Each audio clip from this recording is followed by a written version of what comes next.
रात का समय, आसमान में चांद चमक रहा था और उसी चांद से जुड़ा था एक ऐसा रहस्य जो आने वाले समय में इतिहास बदलने वाला था। देवताओं की सभा में एक निर्णय हुआ। चंद्रदेव के पुत्र वर्चस को पृथ्वी पर भेजा जाएगा, धर्म की रक्षा के लिए।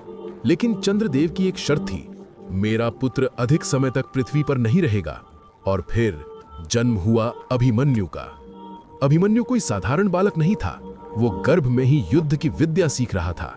एक रात कृष्ण जब सुभद्रा को चक्रव्यूह तोड़ने की कला समझा रहे थे, गर्भ में पल रहा अभिमन्यु हर शब्द सुन रहा था। वो सीख गया चक्रव्यूह में घुसना। लेकिन तभी सुभद्रा सो गई और अभिमन्यु बाहर निकलने की कला नहीं सीख पाया। यहीं से शुरू हुआ उसकी नियति का खेल। महाभारत युद्ध का 13वां दिन, कौरवों ने रचा चक्रव्यूह, एक ऐसा जाल जिसमें प्रवेश तो संभव था लेकिन निकलना लगभग असंभव। पांडवों में कोई भी इसे तोड़ना नहीं जानता था, सिवाय एक के, अभिमन्यु। मुझे चक्रव्यूह में घुसना आता है, बाहर निकलना नहीं, फिर भी मैं जाऊंगा, उसने निडर होकर कहा। अभिमन्यु अकेला चक्रव्यूह में घुस गया और फिर जो हुआ वो इतिहास बन गया।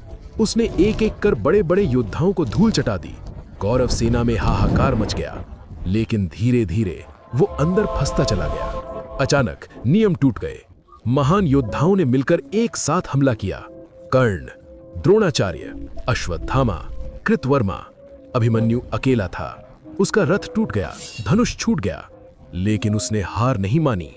आखिरी सांस तक लड़ता रहा और फिर वीर गति को प्राप्त हुआ। असली रहस्य क्या था? अभिमन्यु की मृत्यु कोई साधारण घटना नहीं थी।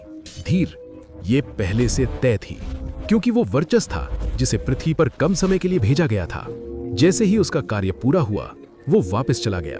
अभिमन्यु की कहानी हमें सिखाती है, अधूरी जानकारी भी कभी-कभी जीवन बदल देती है और सच्चा योद्धा अंत तक लड़ता है, चाहे परिणाम कुछ भी हो।